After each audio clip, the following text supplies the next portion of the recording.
Felix here, and welcome to this pre-morning live stream. I'm glad the market's back. I hope you enjoyed your Memorial Day. And look, I've been a bit cautious these last couple of weeks. I wouldn't say outright bearish. I think I still bought about 30 stocks last week, and I just set up buys for about another 25 this morning. But I've been very cautious on just where the market's heading, right? And I've kind of been saying, look, we're looking a little bit more optimistic now long haul, but short term there's a lot of choppiness, so small position sizes and all that. And everything has kind of just changed. Well, almost. There's still a little bit of a warning there that I want to explain to you. And my goal is in the next few minutes to make you into the best informed, smartest, rule-based investor there ever was. That's really my goal. And sort of share with you the kind of stuff that we would be sharing if we were sitting in a morning meeting of an investment bank. And that's kind of where I sort of learned the deal. So I'm going to share my screen with you. I'm going to walk you through the following. And we're going to start off with the good news, right? Because we're feeling pretty optimistic this morning. So here is the good news. White House economic advisor Kevin Hassett says the following: tariffs could go to 10% or less, which was like the baseline. 10% was the baseline, right? Now it's suddenly or less for some countries.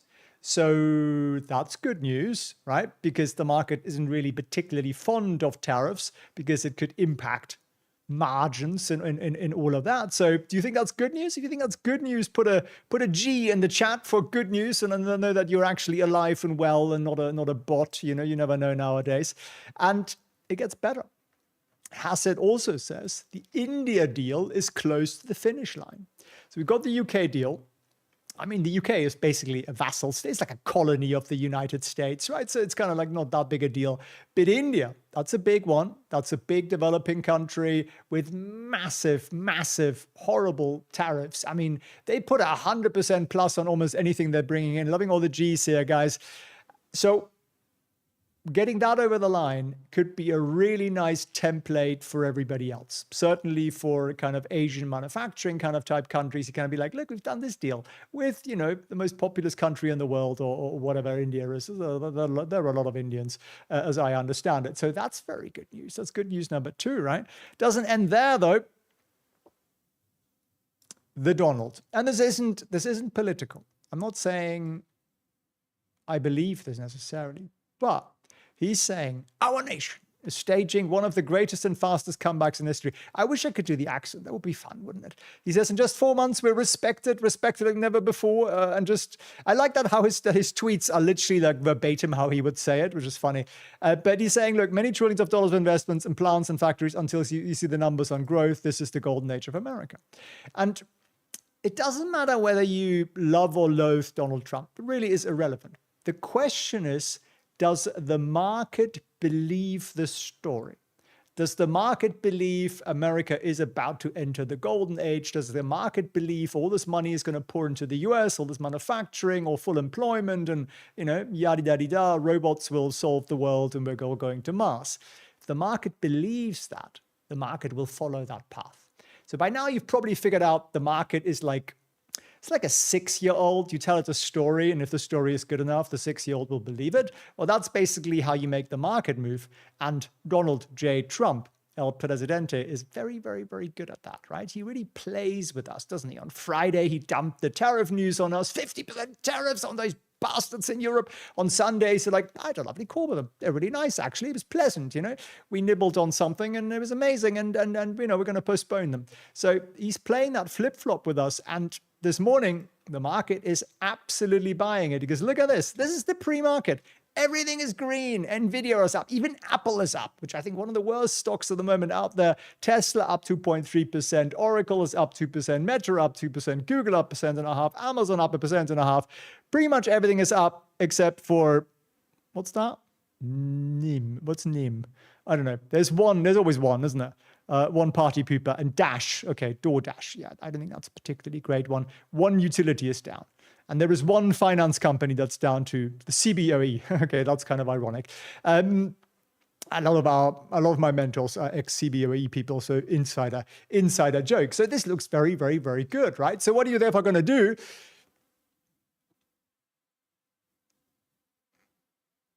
And then I get all the comments here from all the Donald haters, all the Democrats. You're very welcome here. You know, it's a free world and all that. But it doesn't matter. It's just a question, does the market believe him? At present, the market believes him. You can see it here. Palantir's up 3%, right? So that's all we got to care about. Remove your politics from your investment decisions and you will be a lot richer. And you'll be a lot less upset. I see a lot of people get upset about very strange things like what politicians say or do somewhere. It doesn't really matter. Like, you can always move, right? There is always that. NIM is a gold stock, is it? Okay, so gold is, all the gold stocks are down a little bit this morning, which makes sense. And we're buying some more of those this week for sure.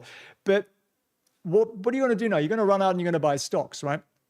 Well, if you want a little bit of a helping hand with actually selecting the good ones, and I saw, who was that at the top of the chart here who said, rules really work and you're looking to order your super yacht. Who was that? Who was that? Put your hand up, whoever that was, because that's precisely what we're here for, is to actually get ourselves out of the hole that most people are in, where they have to work for a living and they have to work to make money. They have to work to pay the mortgage and the college fees and all the other things, when really money should work for you.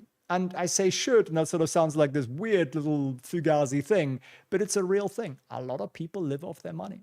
But you need to learn how to manage that money first.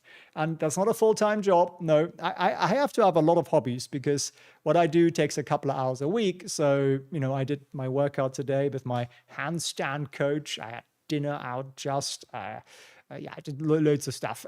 Sat with the cats and adored the kittens and that kind of stuff. You got to find yourself another job once you no longer need the main job. And that's kind of my goal for you. So I'm literally in 52 minutes running a live options trading webinar with you guys, which is intended for beginners. So we're going to walk through like the key way that I think one should make money with options. And then I'll also walk you through the #1 trade that probably most people do when they get into options, which could allow you to make like 8 times more money than if you were buying the stock, or literally 8 times more. But I'll also walk you through the pitfalls of that, because most people get that wrong, which is why a lot of you, if you've tried options, you're not making any money with it. So I'll walk you through that, and we're going to have some fun with that over at felixfriends.org/webinar, and you can subscribe to that ear and ear and ear. I just came from France, so I have to say it like that. And something like 3,000 of you had already signed up to that, which is very, very cool. So we're going to have a big one, which will be fun. Only the first 2,000 can actually chat with me live. So don't be late for it. That's what I'm saying, right? Be early. And yeah, I'll literally show you how we can win 75% of those trades. Big claim, I know, but I'll back it up. So come and join me over there. Now,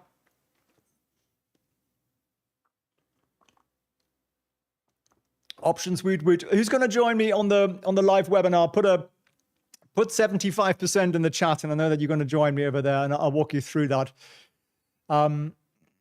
Matt, you can't log into TradeVision, reaching out to help all weekend. Matt, there's a sad story with that, because actually, yeah, I should mention this. It's Memorial Day yesterday, right? If you guys are using TradeVision, who's using TradeVision, put a T in the chat.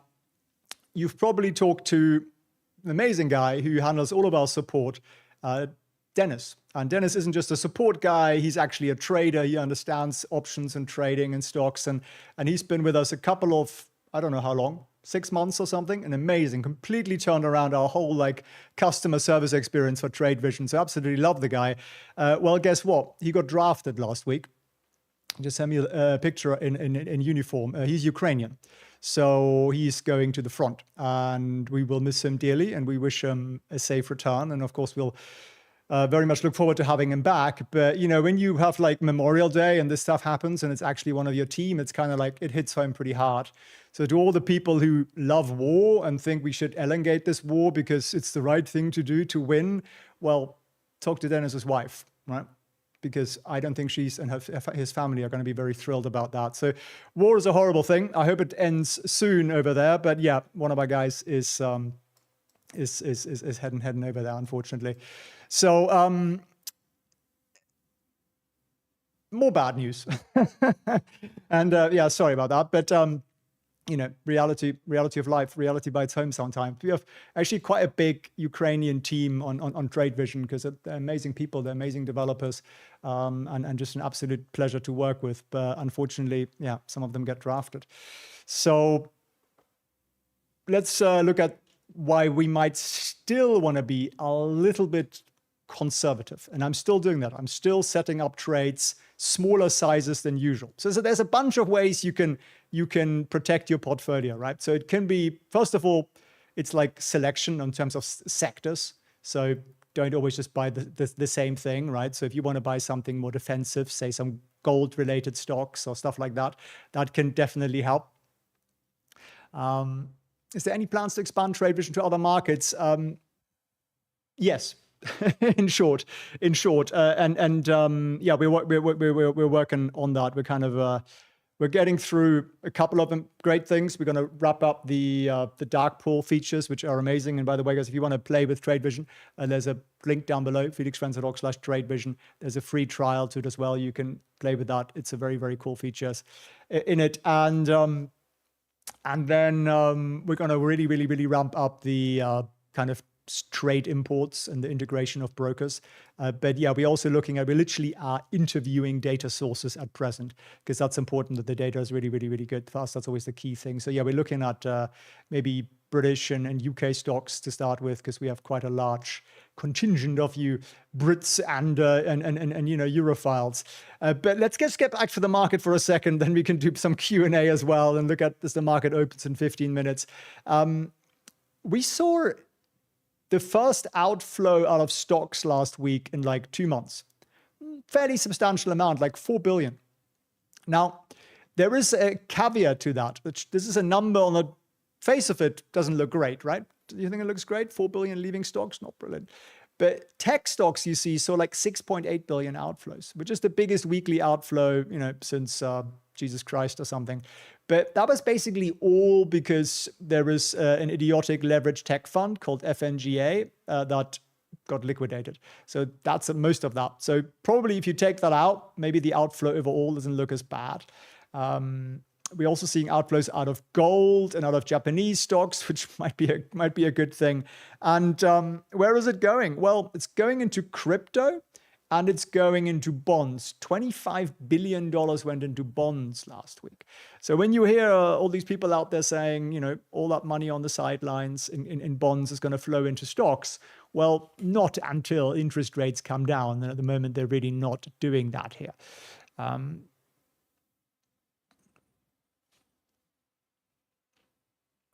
Have you ever done a video going over TradeVision in detail, Mark? There are a bunch of videos a lot of videos actually in TradeVision in the support section of that. We're also going to add some more support stuff, which we'll announce shortly to that. But there's a lot of tutorials in here. If you just go through literally all of these bits here, it'll literally explain to you how all of these works, and there are videos that walk you through absolutely everything. So whatever you want to use, there is a video on it inside TradeVision. So you might want to play around with that a little bit. And otherwise, do of course ask us. We are doing our utmost to keep up support despite Dennis being drafted. So there is that. And this is kind of an unusual one here. We're seeing money actually flowing out of leveraged equity funds, which is pretty unusual. So we had these massive inflows, and now we're starting to see outflows. So some people are obviously well, getting burned, buying the wrong thing.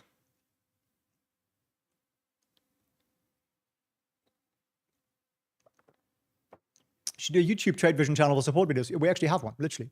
Type in TradeVision into YouTube and you'll find one. And we're going to add a lot more stuff there as well, which is the goal. The goal is to actually, there's a whole stuff that we need to build out, which we're working on. Now, this is something that I think, if you look at Japan, and I'm not going to go through the sort of real details of Japan, but Japan is a bit of a basket case, right? So Japan, 42% of the debt is owned by the central bank, the Bank of Japan.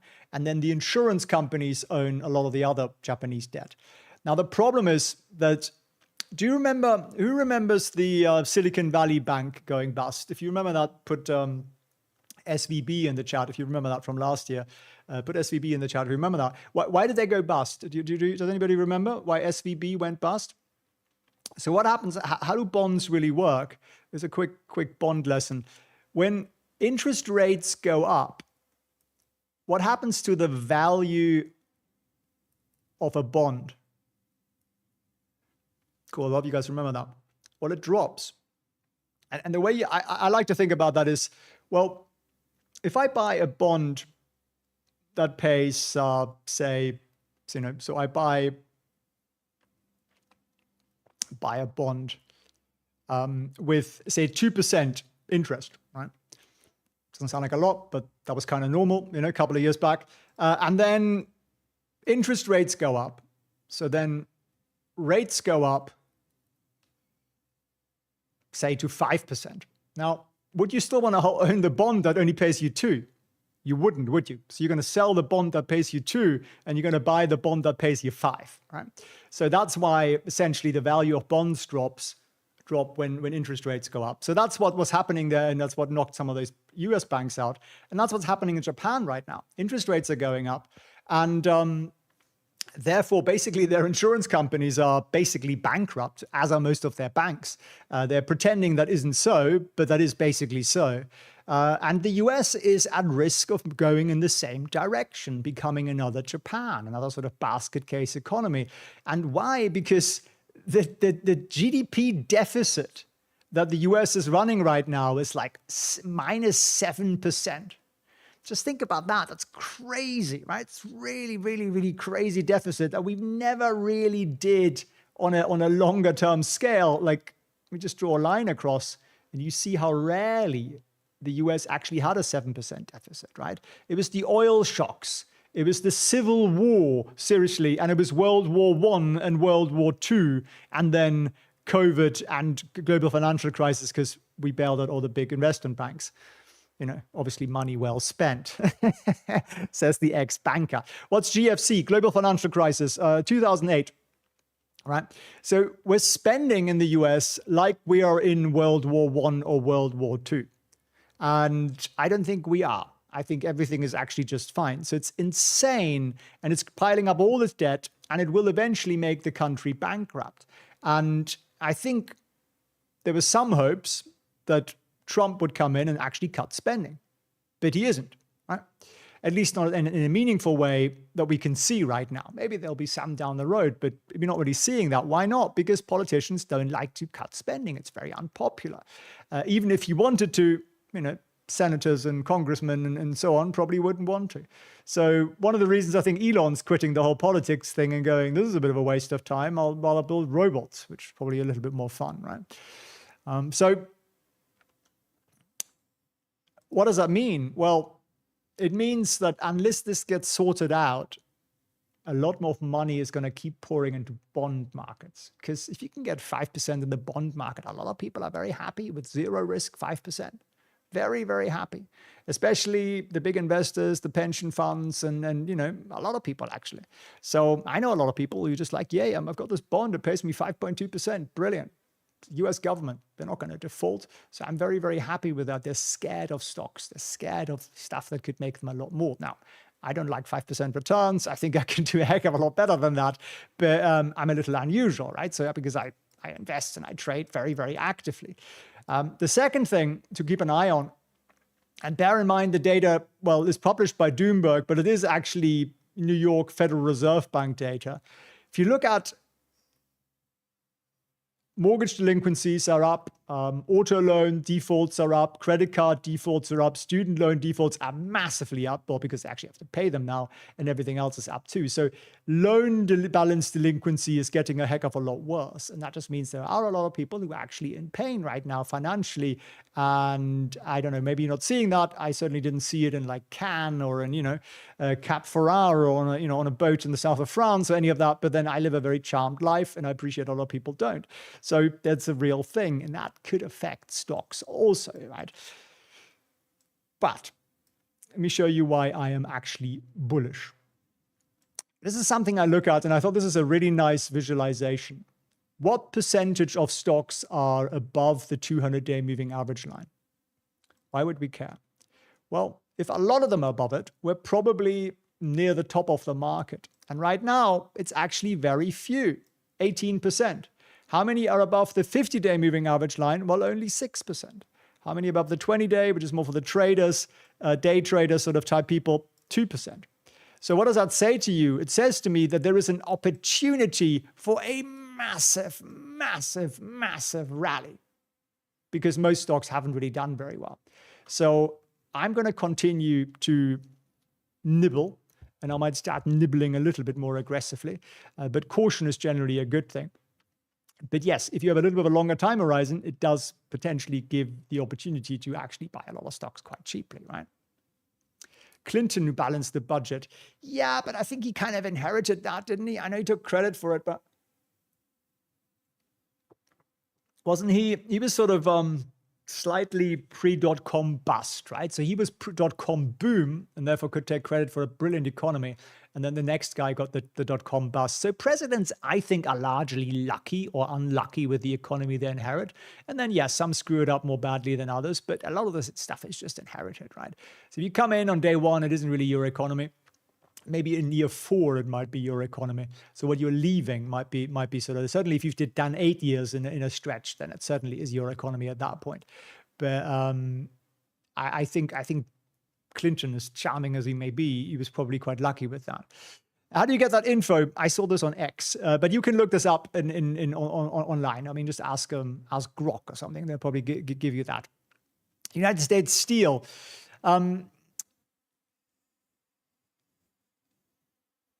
Scott says not exactly, he cut some of the government. You're talking about good old Bill there. Yeah, actually, Bill did cut some government. I mean, Obama tried to, but not that successfully. And then they also did tax cuts, right? But you guys know the U.S. politics a little bit better than me, so I have no particular strong feelings about it. I'm just generally amused by who you guys elect. It's like 350 million people, and you elect the guy from The Apprentice. Well, he's certainly a lot more entertaining than the last guy who just put me to sleep. So it's certainly more interesting from my perspective, and it certainly makes the market a lot more interesting. And you know what? Options traders love Trump. Why? Because he causes crazy volatility, up and down and up and down. That's exactly what we do with options. So if you want to learn how we do that, then come and join me in 30 minutes, because we will be going live in 30 minutes. And I'll teach you guys what I think is the best option strategy, certainly for beginners. And then I'll also teach you probably the most common option strategy, and when it's actually a good idea and why most people lose money with it. So come and join me over there, felixprehn.org/webinar link is down below. We only wait for which one they give us. And then there's some truth in that. That's definitely true. Option traders do love Trump. Yeah, I mean, if you love volatility, I mean, this guy, he gave you this, right? He gave you this one here. That was one of the most beautiful volatility spikes the vol guys have seen in a long time. But on a serious note, volatility is back to 20, right? 20 is kind of pretty good. 20 is sort of the new 15. So at 20, we can kind of sleep okay. The market looks pretty good. QQQ looks to be gapping up here pre-market, which means we will be up about 1.5% pre-market, erasing all the drops from Friday. So that looks pretty good. And if you go sort of across the tech world, NVIDIA, so the pre-market line is the blue line here and inside Trade Vision, which is what I'm using. And that looks pretty good, right? We're back to near the top of that there. Maybe we'll even break out today. If you look at something like Tesla, that is also back to that same level we were trading at during last week. Some of our favorite tech stocks here, like Palantir, is looking to make an new all-time high. What about even Apple, one of the world's worst tech stocks, is actually on my total sell list for the week. Even that's moving up. I mean, a teeny, tiny gap, but Apple will take what it can get at this point. What else we got out there? We've got Amazon, who got hit pretty hard by the whole tariff news. That's gapping up. So everything looks pretty good. Even the SPY is making an effort to gap up, move above the 150-day moving average lines. It's a very, very, very bullish morning, which is absolutely brilliant. Novo Nordisk, the fatties from Denmark, that's gapping up too, but it doesn't ultimately, it doesn't undo this. Basically, it's sort of what the drug does to you, right? You start out at 147 pounds, kilograms, otherwise you'd be a little bit slim, and then you end up at 75 pounds lighter or something like that, and it takes a while to eat your way back up to the top. So yeah, it's still a falling knife, that one, a much lighter one.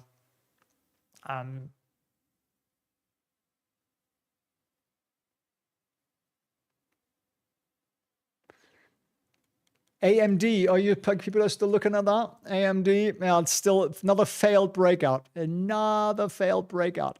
And I've been warning on this one for a long time, and I'll continue to. It's not on my buy list. It did that failed breakout again after that failed breakout and that failed breakout and that one and that one and that one. It's a bit like, your drunk uncle who comes over for Christmas and you think, oh, I think this year you won't be drinking. And he's, at the scotch half an hour through it and probably fagging it at the back too. So what else are we going to look at? I saw some ARC QQ in there, which was a sort of semi-quantum stock that we bought some of last week. That looks very nice, right? 6.6% up this morning. I'm liking that. A lot of the quantum stocks, I think, on our list are doing very nicely. Here's QSI at now $2.09. I should have bought more on Friday.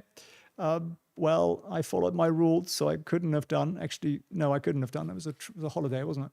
So I remember you love fat drugs. Yes, I think it's a brilliant business, but it seems that everybody can make fat drugs, and that sort of, I see. The thing is, I don't fall in love with stocks, you see. So when a stock does this, I love it. When it gets to here, I'm like, let's get the heck out. And when it gets here, I don't touch it. No matter how slim and pretty she now is, right? She is a turd at this point. So how do you do that? Well, you just learn the rules and you understand that the market moves in patterns. And once you understand that, like literally everything changes. Everything just changed. Which is a great title, isn't it? For a YouTube video. Nibius, that was on our buy list, wasn't it? Last week again, wasn't it? Did it make it? I don't recall. I don't remember whether we actually ended up buying that or not. It looks pretty good. Right? Looks pretty good. Everything is moving up. Volume is pretty good. We recovered the losses from last week. Maybe you want to wait till it gets to sort of $41 to kind of get out of that whole resistance zone there. But there we go. Fall in love with the girl, not the stock. Indeed, yes. Or the puppy, or the kitten. The girl is probably better. I run out of money to invest. You see, the other beautiful thing of my system is that we never really run out of money to invest because there's always stuff that closes itself out. So I looked at it this morning because I set up a little buy orders and there was cash there. I didn't add it. It's just about 10 things that kicked me out last week. And that's a beautiful thing because you take small losses on those. And that's a really, really, really important thing. And we'll go through that a little bit as well in the webinar today. There should be 3 outcomes to your investing, right? There should be a big win or a bigly win, perhaps. There should be a small win, and then there should be a small loss. Those are the 3 outcomes. There is no other outcome. There is no big loss. It is not a possibility. We do not allow it. We do not permit it. It is against our religion, basically. So therefore, what happens to me when the market's moving in the red direction I wanted to, I still get quite a lot of these. So I got probably 10 of those last week, and it's brilliant. Lots of little small losses. But I'm basically, if you look at it in terms of numbers, just to make the numbers easy, so say my losses were $1,000, right? Minus $1,000 for the last week, then my gains are $10,000. Yeah? And that's the idea, right? So by taking voluntarily losses early and making them small, this stuff doesn't sting us because we make a heck of a lot more money on the stuff that's working out, right? So you just got to admit this one isn't working. Let's move on. You couldn't see my screen there, could you? So my whole drawing wasn't all that helpful. Well, you'll have to imagine it in your head. When does the gong arrive? The gong has arrived. Can you hear that? Does that cut out? There we go. The bell. How much is a small loss in percentage terms? Varies, to be precise, my friend. Why does it vary? Because, okay, say you're in a stock like Rigetti, which I am right now, right? This is a thing that's casually up 6% on a morning. 2 days ago, it went up 26% in a day. if you set a 4% stop loss on this, you're going to get knocked out by the time you finished your morning coffee. So you have to allow for the actual stock. So I think setting a random percentage doesn't work, I believe. The gong is weekly. Cow's bliss, yes. The bell cuts out, right? Yeah, I think it's something to do with the mic setup. I think it's like, it's too loud. So, you know, in the mid-sized bell and leave this bigly one for bigly wins. Well, we've got a pathetic bell at the moment, which is this one. This is the 40 Towers bell. Or we have the very large one, which I much prefer, I must say. But maybe there is a better way of ringing it. Maybe we could... That's probably a little bit better, isn't it? That's probably a little bit better. That's a little bit more New York Stock Exchange-like. Some sort of noise gate will protect that, yeah. Noise cancelling is working well. Brilliant. All right, so there we are. ARQQ is what? ARQQ is at 30. Up 21%. Well, that's pretty nice, isn't it? It's a nice way to make some money this morning, isn't it? So, yeah, we have I actually just imported all the stuff we're buying into a watch list. So this was like what I was buying last week, for example. And this is just today's move, obviously not taking into account all of the old stuff, but it's nice to see a lot of green here. Rigetti also up 6.6%. And folks, don't buy these. Here's ARQQ, you're late. So at least on some of these. So yeah, we're making money, which is really what this is all about, right? So if you want to learn how to make more money in less time with potentially less risk by being better informed and better educated and better skilled, then do what? Well, you're going to join me in 27 minutes when I'm running an options webinar, something I have not done in, well, certainly not in 2025. Probably, I don't know, how long has it been? It's been a long time. Maybe best part of a year. So come and join me over there. It's going to be fun. It's going to be a lot of fun. Practice the ring, says Stephanie. We have two pathetic bells. Oh dear. ACHR.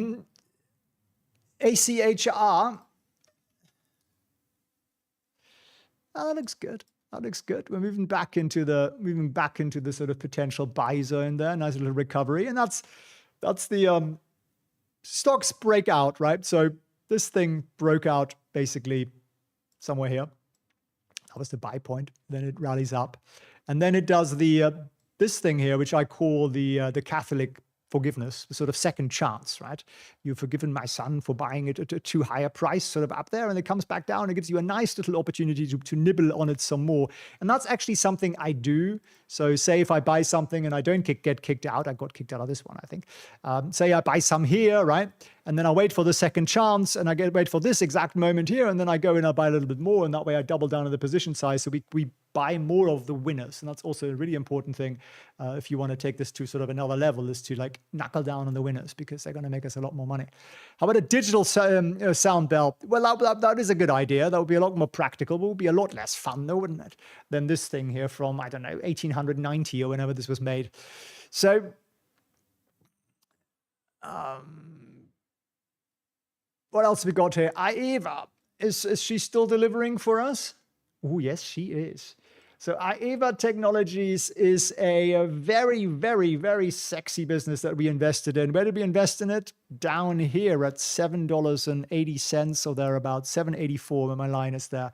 And again, I notified my students, my mentees of that buy before I bought it. That's how nice I am. And I do that so I hope you guys can learn from my selection process, and you can, gradually get there to the same sort of level. And we're now at 1741.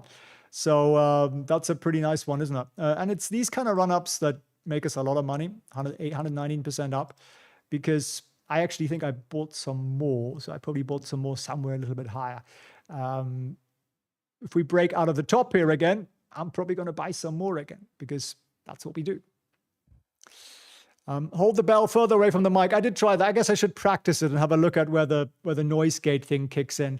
I'm learning from the spreadsheet, says Mr. Moose, and that's really the intention. I don't want you guys to just run out and blindly buy what I'm buying because it is not going to be that helpful. But hopefully you can look at the charts because you got some selections and you go, oh, those look good, right? Those look good. I understand, but he's looking at that. And it'll get you to a point where you look at any chart, literally anything at all, like someone's shouting out here, RCAT, and he wants to know, is this a good setup or not? Well, I want you to be in a place where you know that yourself, right? Where you just look at it and in like literally 3 seconds, you're like, this looks all right, or this looks terrible, or this looks pretty good. Let's look at this for another few more seconds. Why isn't that chart loading? Something wrong with RCAT for some reason. Is it just that stock, or did I spook the software?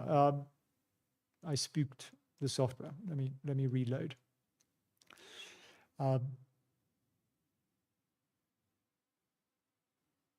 got a boxing ringside bell I'll send you. Brilliant. We're going to have a collection of bells. Love GME. Funnily enough, that was actually on my buy list. That looks very good. That's oddly a breakout. Yeah, it's a breakout. Be careful with those. You know, I know a lot of smart guys who trade this. To the friends I have who run hedge funds and so on, and they're a little bit more practiced than you. So just bear in mind who's on the other side of that thing.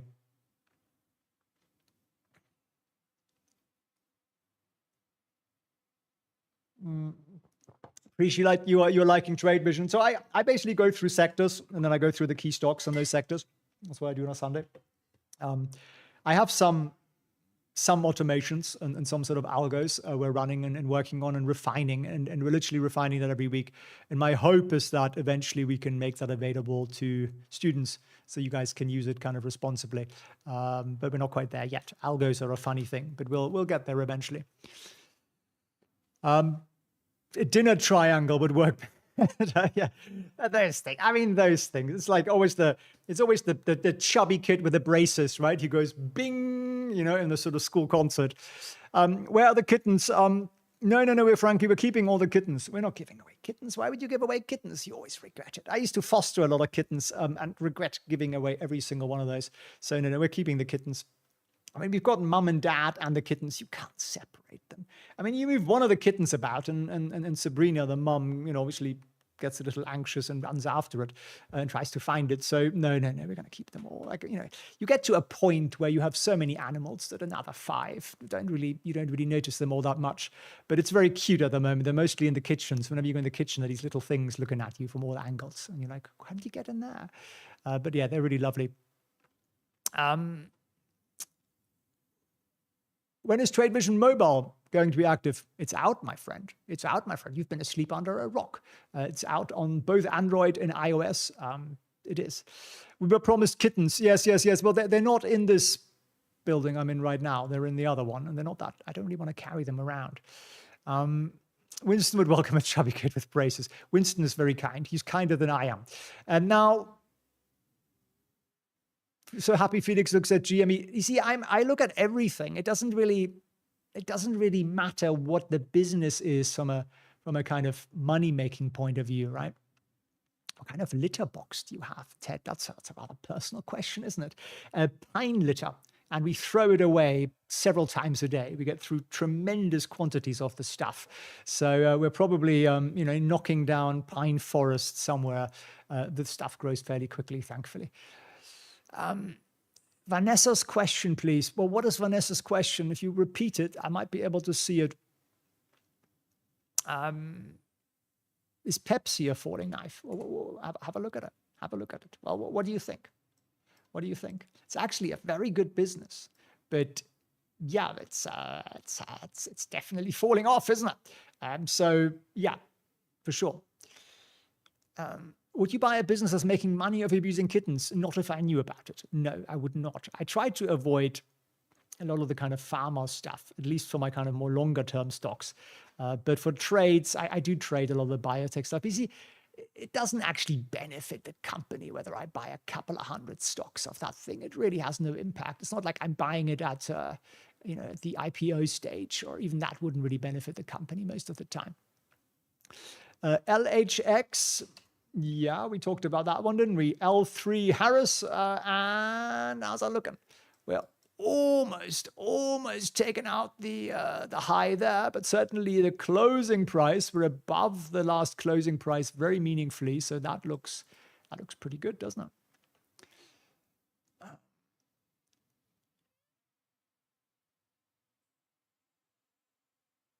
Would you consider LHX better than GE? GE is, I mean, it's a little extended, but kind of maybe wait for a pullback here. We're sort of 15% above the 50-day moving average line. How much are we above it here? A little bit less, 10%. But yeah, similar setup. You know, why choose one when you can have both? It's obviously not a buy recommendation. Money has no morals. That's sadly true. Vanessa apparently had an insightful question I completely missed.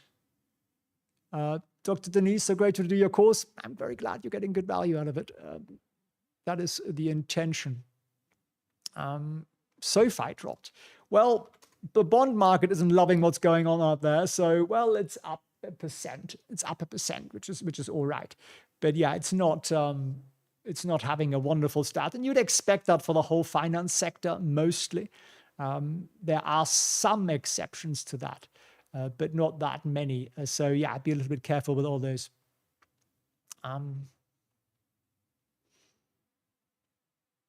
GME is another squeeze, quite possibly. CHOP. Talk about chubby kids, fat loss drugs, and CHOP, which is actually an insurance business. I used to thought they made safes, but it's mostly an insurer. Well, it's not looking great, is it? I mean, it's for me, it would be sort of a take out the highs type situation. And then, you know, I might be interested somewhere up there, but we are still significantly below that. The only saving grace, I would say, is that volume is falling off as the stocks come down. But yeah, not looking brilliant from where I'm sitting. And Scott, you're completely right as well. The 50 days is moving down. When the 50 day starts to flatten, that's usually an early warning sign. Like it did that here, right? And then boom, and we bounced off the 150 here, which is quite useful. But that was a higher high. That's also good. So it's not a bad setup. It's just not like my entry point kind of a setup. Could you do anything with that? No, I can't really think of anything you could do with that. So, but yeah, if you want to learn how we can make beautiful returns, how we could win 75% of our trades on something as simple as SPY, which you could also apply to pretty much anything else out there, then come and join me in literally 15 minutes where felixfriends.org/webinar, where I'm going to teach you that 75% win rate trading strategy with options. And I'll also teach you another bonus strategy, which is what probably most people are looking at when they look at options to start with. And I'll also show you what most people get wrong, because a lot of people lose money with options and they're never really quite sure why. And it's just because there is a whole like sort of ecosystem underneath the options pricing that people don't know that it's there. And I'm very lucky. I've learned this from a lot of people. I've got 3 market makers who are my mentors. Well, brilliant guys who like made options markets. I've got one of the first guys. So options was basically invented in Chicago for all its sins.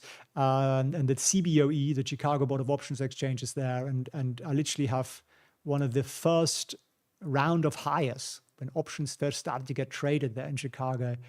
Jerry, he's on my team and is an amazing guy. He's nearly 80 years old, incredible source of information and experience. And there's those people I had the pleasure to learn from. So I'll share a little bit of that with you in the next, in 15 minutes. And we'll probably run for about an hour and a half or so.